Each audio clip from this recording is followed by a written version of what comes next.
ഒരു expensive hobby എന്ന് വേണമെങ്കിൽ നമുക്ക് പറയാം. ഇതിനുള്ളൊരു വരുമാനം ലാഭകരമായിട്ട് ചെയ്യാൻ പറ്റുന്ന ഒരു കാര്യമല്ല. കാരണം ആളിനെ വയ്ക്കണം, പിന്നെ ഇത്രയും എക്സ്പെൻസീവ്. ഇതിനെയൊക്കെ വളർത്തുമ്പോൾ ധാരാളം ഈ കോഴിത്തീറ്റയും ബാക്കിയൊക്കെ നല്ല ചിലവുള്ളതാണ്. മുട്ടയിടുന്ന കോഴികൾക്കുള്ള പ്രത്യേക തീറ്റ വാങ്ങിക്കാൻ കിട്ടും. പിന്നെ കൂടാതെ നമ്മൾ ഇവിടെ തന്നെ ധാരാളം കോഴികൾ ചിക്കിച്ചകഞ്ഞ് ഇത് കഴിക്കും.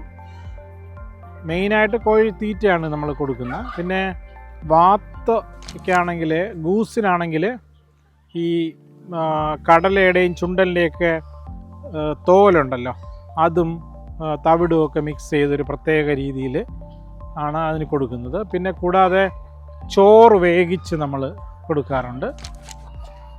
റാബിറ്റിനെ പ്രത്യേകിച്ച് തീറ്റയില്ല. നമ്മൾ സാധാരണ ഫുഡും പുല്ലും തന്നെയാണ് പറിച്ച് കൊടുക്കുന്നത്. ഒരു കാണാനൊരു ഭംഗിക്ക് വേണ്ടി വളർത്തുന്നതാണ്. അത് പെട്ടെന്ന് പെറ്റുപെരുകുന്ന ഒരു ജീവിയാണ് റാബിറ്റ്. അപ്പോൾ വൈറ്റ് റാബിറ്റ്, ചുവന്ന കണ്ണുകളുള്ള റാബിറ്റ്സാണ് നമ്മൾ വളർത്തുന്നത്. അതൊരു കൂട്ടിൽ റാബിറ്റ്സാണ്. 10-20ഓളം റാബിറ്റ്സ് ഉണ്ട്. അതും ഇതുപോലെ എണ്ണം കൂടുമ്പോൾ, വളർന്ന് വലുതാവുമ്പോൾ നമ്മൾ കൊടുക്കാറുണ്ട്. അതിൽ നിന്നൊരു ചെറിയ വരുമാനം വല്ലപ്പോഴും കിട്ടും.